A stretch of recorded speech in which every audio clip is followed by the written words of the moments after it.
신앙생활을 하다 보면 우리는 신앙생활의 출발의 시점이 다 다릅니다. 어떤 사람은 모태신앙으로 신앙을 가진 사람도 있고, 어떤 사람은 예수를 핍박하는 모습으로 있다가 주를 만난 사람도 있습니다. 또 신앙생활을 이어가는 환경도 달라요.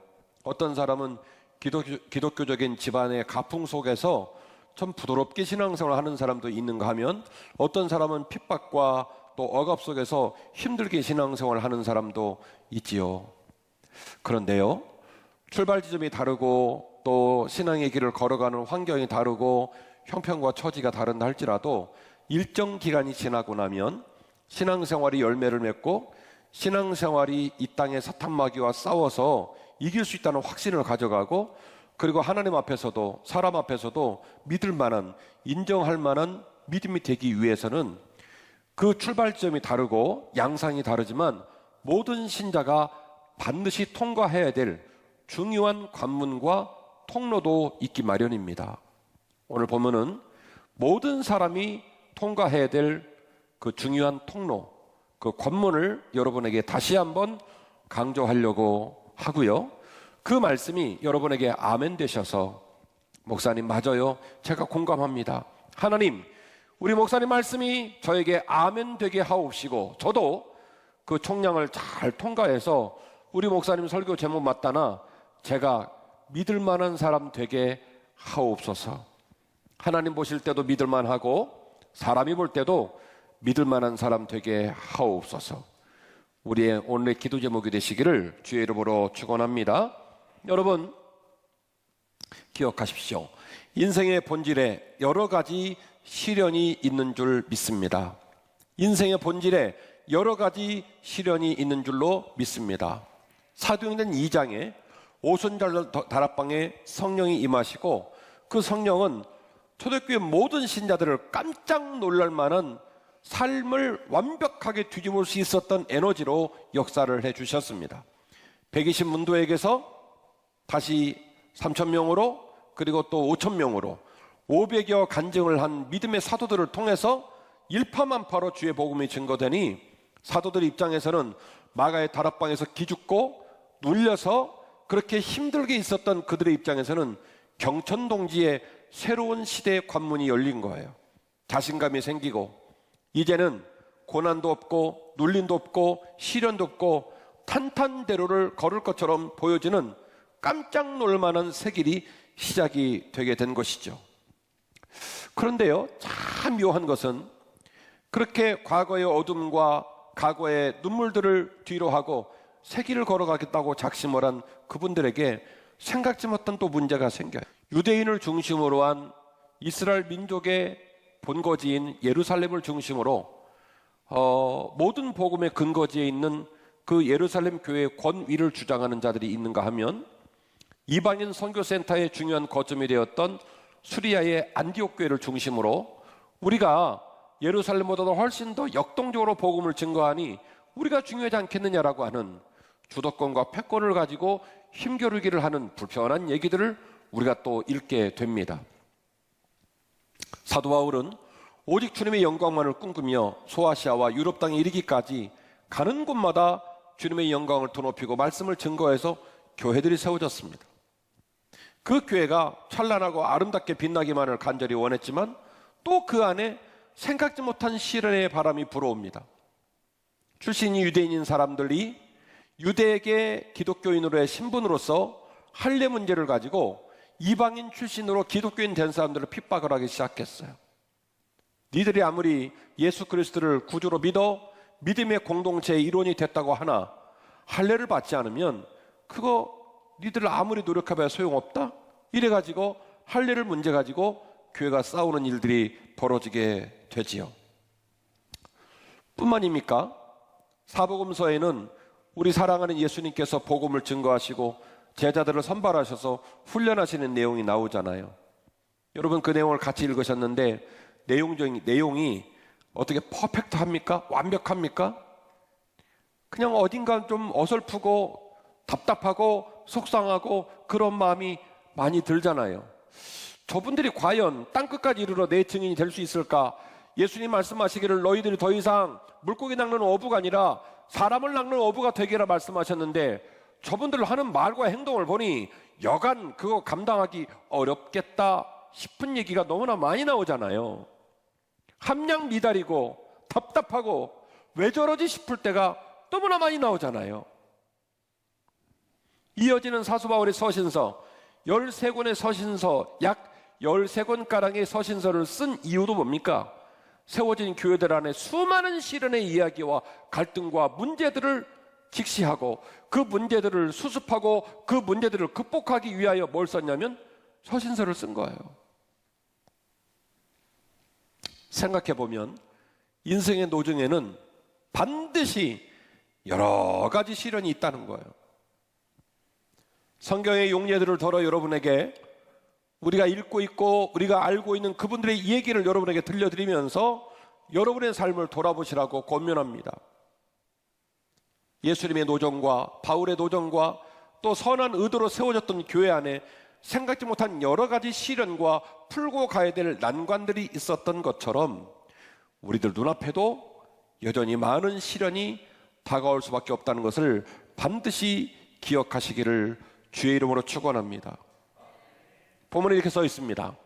하나님과 주 예수 그리스도의 종 야고보는 흩어져 있는 12지파에게 문안한다. 내 형제들아, 너희가 살다가 여러 가지 시험을 당하거든 온전히 기쁘게 여기라. 아멘. 성경 말씀 한글은 시험이라고 되어 있으니 이 본문을 읽는 독자는 이게 무슨 말일까 고민할 수밖에 없습니다. 제 이전 설교를 통해서도 여러분 잘 알고 계십니다마는 한글 시험이라는 말은 성경의 원문을 연구해 보니 약 3가지로 표현을 할 수 있더라. 첫 번째, 하나님께서 그의 자녀를 복 주시기 위해서 그에게 어떤 통과의 관문으로 제시하는 테스트라고 하는 영어의 뜻이 있겠고, 두 번째는 trials, 어떤 자격증을 주기 위하여 어떤 권세와 어떤 권리를 주기 위하여 그 합격의 요건으로 제시하는 시험, trials. 맨 마지막 3번째는 사탄 마귀가 주는 temptation, 유혹이라는 것도 똑같이 시험입니다. 신앙생활을 좀 많이 한 신자는 그러면 오늘 본문이 말하는 단어는 테스트일까, 트라이얼스일까, 템프테이션일까 고민이 많을진데, 영어 성경은 그렇게 이 본문을 이해하기 위하여 고민하는 독자를 배려해서 다행히도 가로를 열고 주석을 붙여놨어요. 뭐라고 써놨느냐? Trials and Temptation. 무슨 얘기예요? 이 오늘 본문이 말하는 너희들이 여러 가지 시험을 만났다라는 말은 다른 말이 아니다. 모든 종류를 불문한 시험을 말하는 것이다. 하나님 아버지가 주시는 테스트나 또는 믿음의 노정에 겪을 수 있는 트라이얼스가 됐던, 사탄 마귀가 주는 템프테이션, 유혹이 됐던 종류를 가리지 말고 어떤 종류의 시험과 어떤 종류의 유혹 앞에 섰다 할지라도 너희는 그 모든 것들을 온전히 기쁘게 여길 줄 아는 믿음이 필요하다는 거예요. 할렐루야. 여러분 여쭤볼게요. 여러분에게 하나님께서 테스트를 주시거나 트라이얼스를 주시면 여러분의 믿음은 하나님 앞에 인정받은 겁니다. 아멘이시죠? 여러분이 믿음의 동료들을 어떤 회사에 이렇게 추천을 한다든지 또 어떤 일을 맡기는 일이 벌어지게 되면 그 사람이 그 직무를 감당할 수 있을 만한 자격이 있는지를 먼저 생각하시잖아요. 내가 이 사람을 추천했는데, 내가 이 사람이 이 회사에 들어갈 수 있도록 시험을 보겠는데 이 사람 넉넉히 이길 수 있다 싶을 때 그 시험을 주는 거지 밑도 끝도 없이 시험을 주지는 않습니다. 맞죠, 여러분? 그러니까 여러분이 인생의 길을 걸어가다가 테스트를 받으시거나 트라이얼스를 받으면 감사하시기를, 기뻐하시기를 주의 이름으로 축원합니다.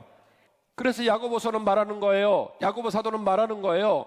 내가 소아시아 지방과 유럽 지방과 수리아의 안디옥 교회와 예루살렘 교회와 사도들의 문제와 이방계 기독교인, 유대계 기독교인 많은 사람들의 문제를 다루고 판단하고 격려하고 목양을 하다 보니 내가 깨달은 바가 있다. 형제들아, 인생의 노정을 걸어가다가, 믿음의 길을 걸어가다가 여러 가지 시험을 만났느냐? 그러면 온전히 기쁘게 여겨.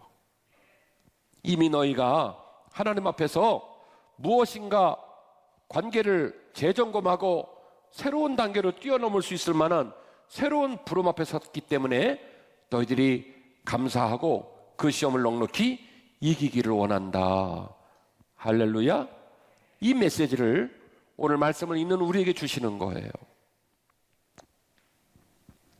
그래서 여러분에게 제안합니다. 온전히 이루시면 시련도 감사의 재료가 되는 줄로 믿습니다. 어떻게 하시면요? 온전히 이루면. 이는 너희 믿음의 시련이 인내를 만들어내는 줄 너희가 알미라. 인내를 온전히 이루라. 이는 너희로 온전하고 구비하여 조금도 부족함이 없게 하려 함이니라. 아멘. 제가 이전에 설교도 말씀을 드렸지만 말씀 띄워주세요. 오늘 본문의 말씀에 기록한 것처럼 너희로 온전하여 구비하여 조금도 부족함이 없게 하려 함이라. 이 문장이 무슨 의미냐면 헬라어 원문으로 텔레이온이라는 뜻이에요. 직역을 하면 무슨 얘기냐면 무슨 일을 완벽하게 끝내다, 이 소리예요. 어떤 일을 중간에 멈춘 게 아니라, 중간에 어느 정도 하다가 끝낸 게 아니라 어떤 일을 완벽하게 완성하고 완벽하게 끝냈을 때 쓰는 표현이 텔레이온이라는 뜻인데, 오늘 본문의 말씀에 막연하게 들리는 메시지는 그냥 대충 어떻게 해라 이 말이 아니고, 네가 믿음의 길을 걸어가다가 시련을 만났을 때 그 시련은 너에게 뭘 가르치고 뭘 깨닫게 하냐면 그 시련을 통하여 인내하는 법을 배우게 될 거라는 거예요. 그리고 그 인내하는 법을 잘 배워서 그 인내를 온전히 이루고 조금도 부족함이 없게 하라는 거예요. 그 단어가 뭐냐면 텔레이온, 완벽하게 끝을 내라는 거예요. 완벽하게 완성시키라는 거예요. 그것이 너희들이 시험을 만났을 때 기쁘게 여기는 이유라는 거예요. 다시 한번 논리적으로 설명을 할게요. 인생을 사시다가 테스트를 만나고 트라이얼스를 만나고 템프테이션을 만나셨어요. 근데 제가 뜬금없이 여러분에게 그걸 기쁘게 여기라고 말씀을 드렸고, 그 모든 것들은 자격을 갖춘 사람, 더 깊고 더 높고 단단한 사람이 아닌 경우에는 온다 안 온다? 안 온다. 그래서 말씀드리기를, 그런 맥락에서 여러분이 충분히 아름답게 귀하게 쓰임받을 수 있는 자리에 섰다고 믿고 온전히 감사하게 여기라고 말씀을 드렸습니다. 그런데 말이죠, 그 테스트를, 그 트라이얼스를, 그 템프테이션을 영어 성경에서는 트라이얼스 앤 템프테이션 이렇게 친절하게도 그렇게 써놨다고 말씀을 드렸죠. 그런데 말이죠, 그 모든 시험들을 온전히 끝을 내지 못하고 중간에 포기를 했거나 중간에 샜어요. 그러면 감사와 기쁨과 영광이 됩니까? 안 되죠. 안 되죠. 상처예요. 미수의 끝인 거예요. 눈물이에요. 아픔이에요. 그런데 텔레이온, 그 귀한 시험을 만일 완벽하게 감당해낼 수만 있다면, 끝을 낼 수 있다면 그 시련은 온전히 그에게 영광과 기쁨이 되는 줄로 믿습니다. 우리의 믿음의 도정에 시련을 통하여 우리는 인내하는 법을 배우고, 그 인내의 과정을 통하여, 그 인내를 통하여 우리가 온전해질 수만 있다면, 텔레이온, 그 모든 인내의 아름다운 열매인 온전함, 텔레이온, 그 온전함을 이뤄낼 수만 있다면 우리의 삶에는 간증과 축복이 넘쳐나게 될 줄로 믿습니다. 보기에 예쁘고 많은 사람들에게 안정감을 주는 열매는요, 그냥 무상으로 느닷없이 하늘에서 뚝 떨어지지 않죠. 반드시 인내해야 해요. 인내의 총량을 채우고 텔레이온, 그것을 완성시키지 않으면 그것의 주인이 될 수 없습니다. 제가 우리 자녀들 권면할 시간이 많지 않다 보니까 항상 밥상에 앉으면 계속 격려를 해요. 우리 큰아들이 이번 주에 밥을 먹다 말고 저를 똑바로 쳐다보며 다음과 같이 말씀하셨어요. 아빠, 아빠는 우리를 만나면 맨날 채찍질을 하고 격려하고 달려라 달려 이 말 말고는 아빠는 할 말이 없어요. 정신이 번쩍 들더라고요. 아빠는 우리를 볼 때마다 최선을 다하거나 좌로나 우로나 치우치지 말고 목표를 향해 달려가거나 이런 말 말고는 할 줄 아는 말이 없어요. 미안하더라고요, 속으로. 근데 저는 오늘 저녁에 또 그럴 거예요. 한편 마음으로 미안한 마음도 있고 잘해주고 싶은 마음도 있고 또 그걸 실천하기 위해 몸부림을 치겠지만, 그러나 자녀에 가는 길이 기회가 많지 않고, 또 요즘은 우리가 한번 어그러지고 잘못되었을 때 그걸 회복할 수 있는 기회가 있지 않기에 부모라면 자녀에게 계속해서 잔소리를 하고 격려하고, 우리 아들들이 꿈을 이루고 영광의 땅에 설 수 있도록, 그가 가는 길을 완주할 수 있도록, 텔레이온 완주할 수 있도록 저는 끝까지 자녀를 붙들고 그를 도울 겁니다. 아마도 하늘에 계신 우리 아버지의 마음이 그런 마음 아닐까, 그렇게 완주하기를 원하는 마음이 아닐까, 그 주님의 마음이 여러분에게 느껴지시기를 주의 이름으로 축원합니다. 자, 여기까지 정리를 좀 할까요? 우리 인생의 도중에는 여러 가지 시험이 있을 수밖에 없다. 그리고 그 시험을 어떻게 한다고요? 온전히 기쁘게 여겨야 한다. 테스트도, 트라이얼스도, 템프테이션도 아무나에게 주어지지 않는다.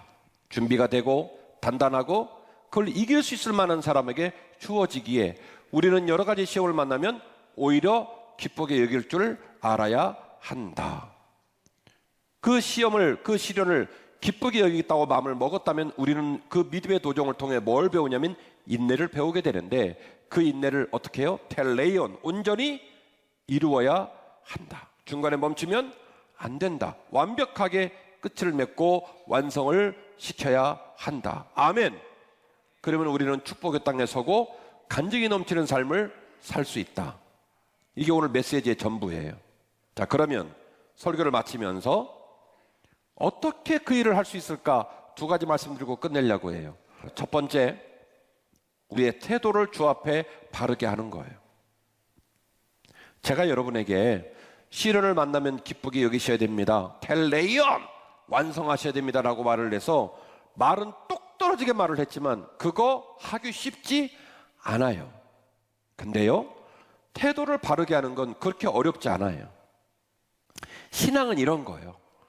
하나님이 내게 말을 걸으시고, 담임 목사님이 내게 말을 걸고, 장로님이 카톡을 보내주고, 최 권사님이 치킨을 보내주고, 김 집사님이 전화해서 격려를 할 때, 그때 내가 내 마음을 단단히 먹고 태도를 바르게 하는 거예요.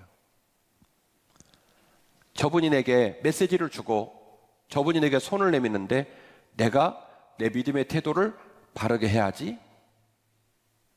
제가 여러 번 말씀드렸잖아요. 망망대해를 뚫고 나가는 배는 길이 없어요. 그냥 물만 있죠. 그런데 놀랍게도 선장들은 뭐라고 말하면 길이 있대요. 눈에 안 보이는데 길이 있대요. 그래서 항해 지도를 놓고 GPS 그리고 배에 있는 내비게이션을 통해서 가는 거예요. 그러면서 실제로는 바다에 길이 없으니까 자기도 모르게 배가 한쪽으로 치우치죠. 그러면 핸들을 트는 걸 뭐라고 합니까? 보타한다고 그래요. 보타, 보정, 수정을 해서 갈 길을 딱 맞춰서 목적지까지 갑니다.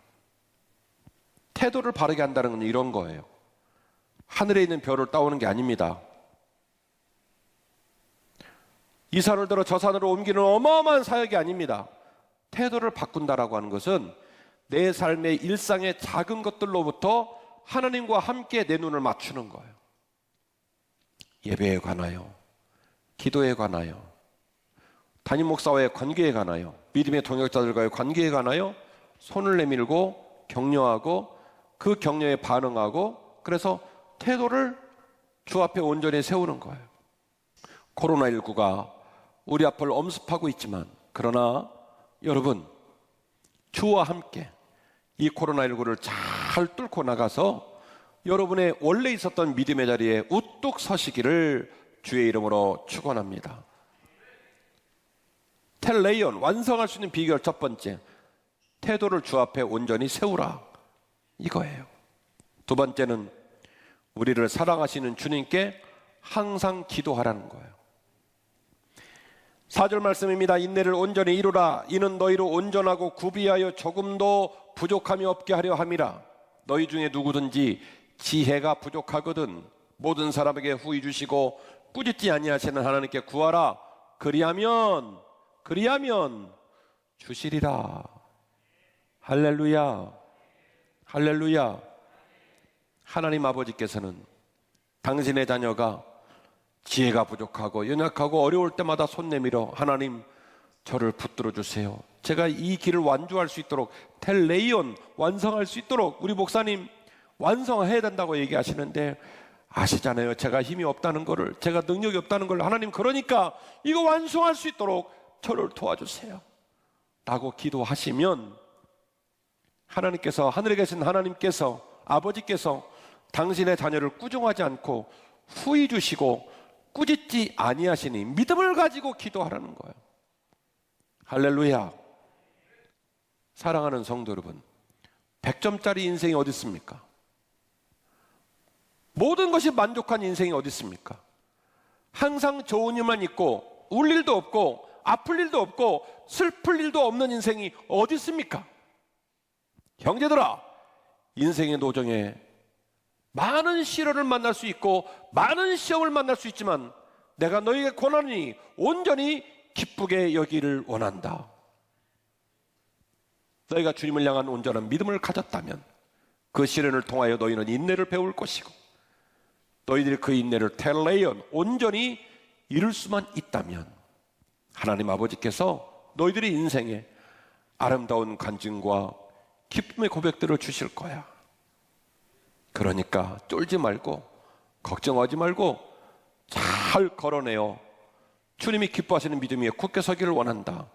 야고보 사도는 오늘 본문을 통해서 말씀을 듣는 우리를 권면하고 계신 줄로 믿습니다.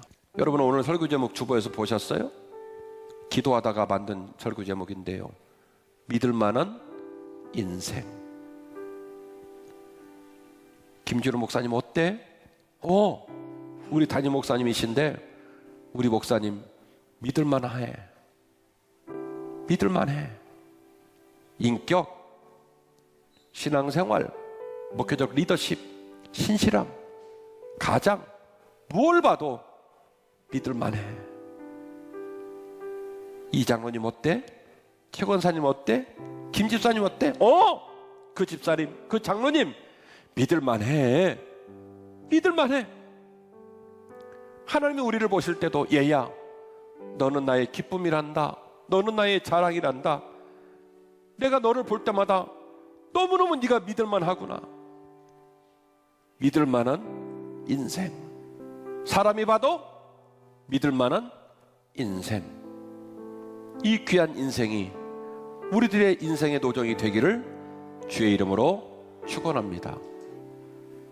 여러 가지 시련을 만나거든 기쁘게 여기십시오.